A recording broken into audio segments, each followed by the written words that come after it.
तो आज मैं आपको एक अनोखी रहस्यमय कहानी सुनाऊंगा। अगर आप चैनल पर नए हैं तो अभी सब्सक्राइब कर ले तथा कहानी पूरा देखें। अंत में एक अनोखा रहस्य छुपा है। धन्यवाद। तो सुनिए।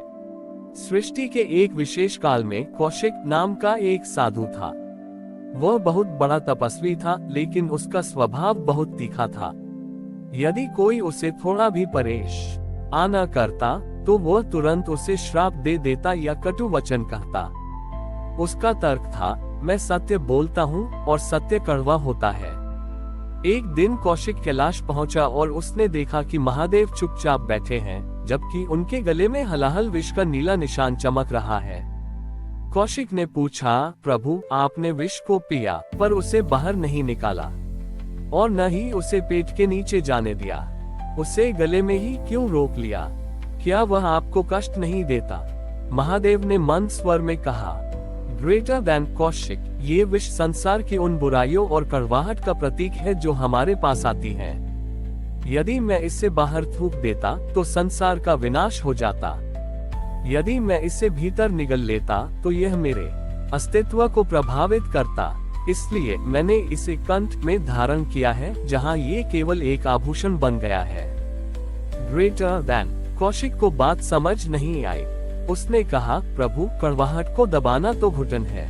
महादेव बोले, नहीं कौशिक, इसे दबाना नहीं, इसे रूपांतरित करना कहते हैं। आज से तुम एक प्रयोग करो।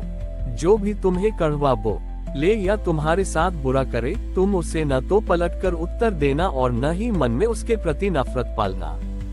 बस उस कड़वाहट को अपने गले तक लाना और उसे नाम स्मरण से शीतल कर देना। शिव का नीलकंठ होना हमें सिखाता है कि जीवन में अपमान, क्रोध और बुराई का विष तो आएगा ही। यदि हम उसे दूसरों पर उगलेंगे तो समाज दूषित होगा, और यदि उसे मन में पालेंगे तो हम स्वयं बीमार, तनावग्रस्त हो जाएंगे। असली बुद्धिमानी उस विष को गले में रोककर धैर्य और शांति के बल पर उसे अपनी शक्ति बनाने में है।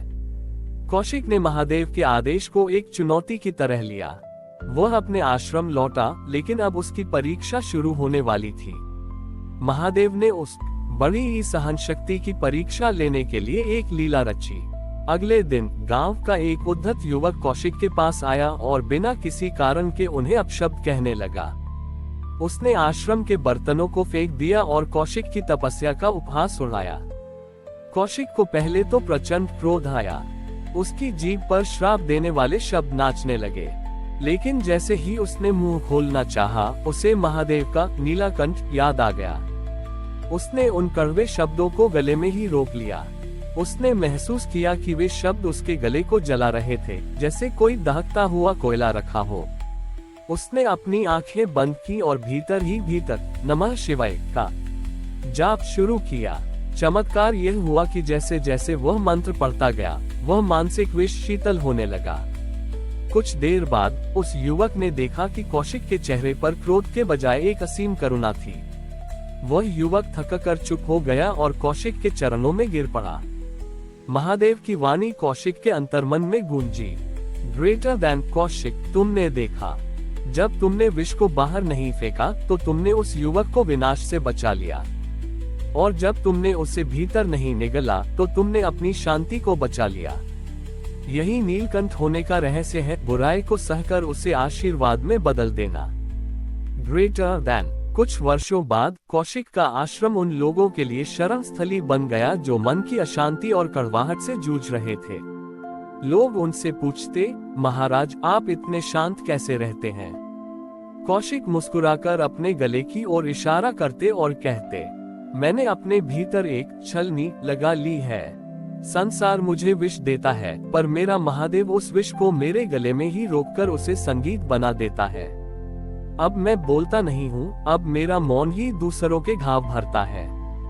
कौशिक अब क्रोधित साधु नहीं, बल्कि शांत ऋषि के रूप में जाने जाने लगे। उन्होंने सिखाया कि सहिष्णुता का अर्थ कायरता नहीं है, बल्कि यह वह अग्नि है जो दूसरों के क्रोध को भी भस्म कर देती है। समाज में हमें ऐसे बहुत से लोग मिलेंगे जो अपनी नकारात्मकता विष हम पर फेंकना चाहेंगे। यदि हम पलटकर उन्हें जवाब देंगे तो हम भी उनके जैसे ही बन जाएंगे। शिव की तरह बने, अपमान और कड़वाहट को गले में रोकें। उसे अपने विवेक से ठंडा करें और दुनिया को केवल प्रेम और शांति ही वापस दें। हमारी और भी आध्यात्मिक एवं अनोखी कहानियां देखने के लिए हमारे चैनल पर जाएं तथा धार्मिक एवं पौराणिक अनोखी कहानियां हमारे चैनल पर है। कृपया जाके देखें तथा हमारे चैनल को सब्सक्राइब करके रखें और वीडियो लाइक जरूर करें। धन्यवाद।